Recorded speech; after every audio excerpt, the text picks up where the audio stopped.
हम सब अपने बैंक अकाउंट्स इस्तेमाल करते हैं, ऑनलाइन शॉपिंग से लेकर पैसे ट्रांसफर करने तक। लेकिन क्या कभी ये सोचा है कि डिजिटल दुनिया में हमारा पैसा कितना सुरक्षित है? आज हम इसी पर बात करने वाले हैं और ये जानने की कोशिश करेंगे कि आने वाले सालों में, खासकर 2026 तक, बैंक अकाउंट हैकिंग के खतरे किस हद तक बढ़ सकते हैं। चलिए इस डिजिटल भूल भुलैया को थोड़ा समझने की कोशिश करते हैं। ये सवाल शायद हम सबके मन में कहीं ना कहीं जरूर आता है। डिजिटल बैंकिंग ने हमारी जिंदगी को आसान तो बना दिया है, पर इसके साथ कुछ जोखिम भी आए हैं। तो सवाल वही है, क्या हमारा पैसा वाकई महफूज है? आइए इसी की गहराई में चलते हैं। तो आज हम किन किन चीजों पर बात करेंगे। सबसे पहले देखेंगे कि ये साइबर खतरा कैसे बढ़ रहा है। फिर जानेंगे एआई यानी आर्टिफिशियल इंटेलिजेंस वाली हैकिंग के बारे में। इसके बाद सिस्टम की कमजोरियों को समझेंगे और फिर देखेंगे कि इनसे बचने के लिए क्या मजबूत उपाय किए जा रहे हैं।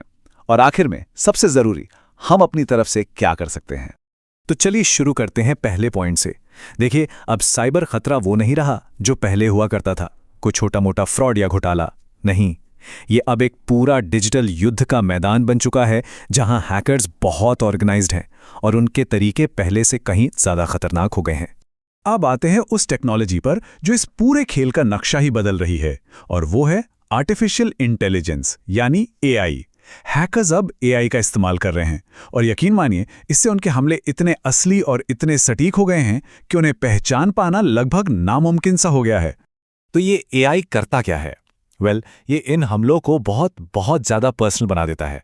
जैसे स्पियोफिशिंग, इसमें किसी खास इंसान को टारगेट किया जाता है, उसकी पसंद नापसंद जानकर।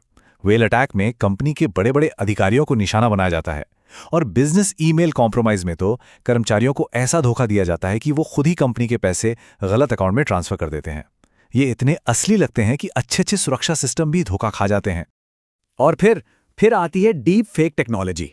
जरा एक पल के लिए सोच कर देखिए, आपके पास आपके बैंक मैनेजर का वीडियो कॉल आता है, आवाज भी उनकी, चेहरा भी उनका, और वो आपसे कोई जरूरी जानकारी मांगते हैं।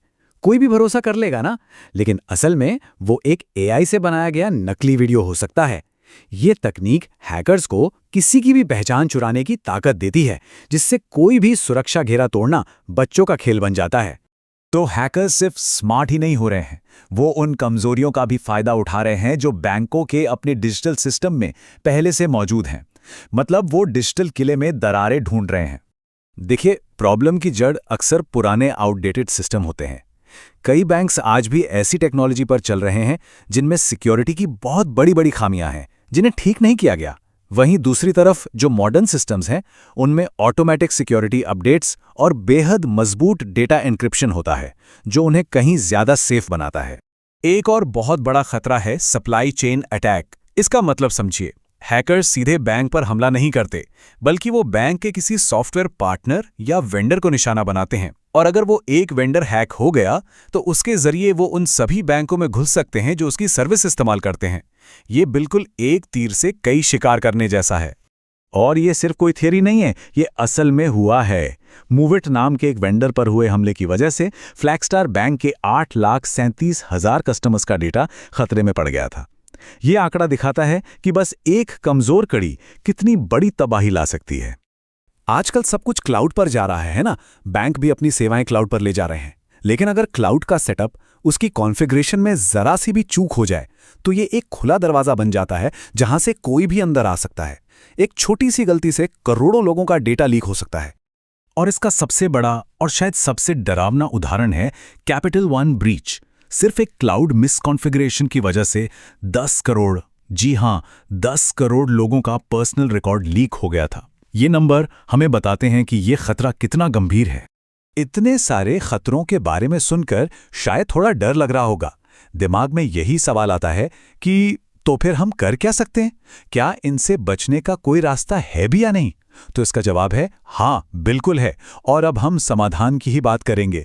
तो चलिए देखते हैं कि बैंक और दूसरी फाइनेंशियल संस्थाएं इन हमलों से बचने के लिए अपने डिजिटल किले को कैसे मजबूत बना रही हैं।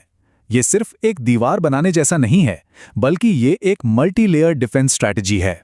इसका एक बहुत जरूरी हिस्सा है जीरो ट्रस्ट आर्किटेक्चर। इसका फंडा बहुत सिंपल है, किसी पर भी आंख बंद करके भरोसा मत करो, हर बार वेरीफाई करो। मतलब चाहे कोई कर्मचारी हो या कोई डिवाइस, सिस्टम में दाखिल होने से पहले हर किसी को हर बार अपनी पहचान साबित करनी होगी। सोचिए जैसे हर दरवाजे पर एक गार्ड खड़ा हो जो सबसे पहचान पत्र मांगता है। तो अब बैंक भी एआई का इस्तेमाल कर रहे हैं, लेकिन अपनी सुरक्षा के लिए। एआई वाले मॉनिटरिंग सिस्टम हर पल नजर रखते हैं और कोई भी अजीब या असामान्य गतिविधि होने पर तुरंत अलर्ट कर देते हैं। इसके साथ साथ रेगुलर सिक्योरिटी चेक और डेटा को सुरक्षित रखने के लिए कड़े नियम भी बनाए जा रहे हैं। देखिए, बैंक और सिस्टम तो अपनी तरफ से पूरी कोशिश कर रहे हैं, लेकिन ये लड़ाई तब तक अधूरी है जब तक हम खुद सतर्क ना हों। तो अब बात करते हैं उन कदमों की जो हम और आप अपने पैसों को सुरक्षित रखने के लिए उठा सकते हैं। अपनी सुरक्षा के लिए इन 5 बातों को हमेशा गांठ बांधकर रखना है। पहला, किसी भी वेबसाइट पर लॉगिन करने से पहले उसका एड्रेस ठीक से चेक करें। दूसरा, हर अकाउंट के लिए एक अलग और मजबूत पासवर्ड बनाएं। तीसरा, जहां भी मुमकिन हो 2 फैक्टर ऑथेंटिकेशन जरूर ऑन करें।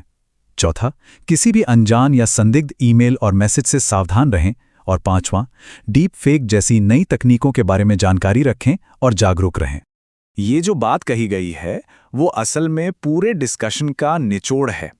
सबसे अच्छी सुरक्षा तभी हो सकती है जब टेक्नोलॉजी, नियम और हम सब यानी ग्राहक मिलकर काम करें। ये एक टीम वर्क है, एक साझा जिम्मेदारी है। और जाते जाते मैं एक सवाल के साथ आज की बात खत्म करना चाहूंगा।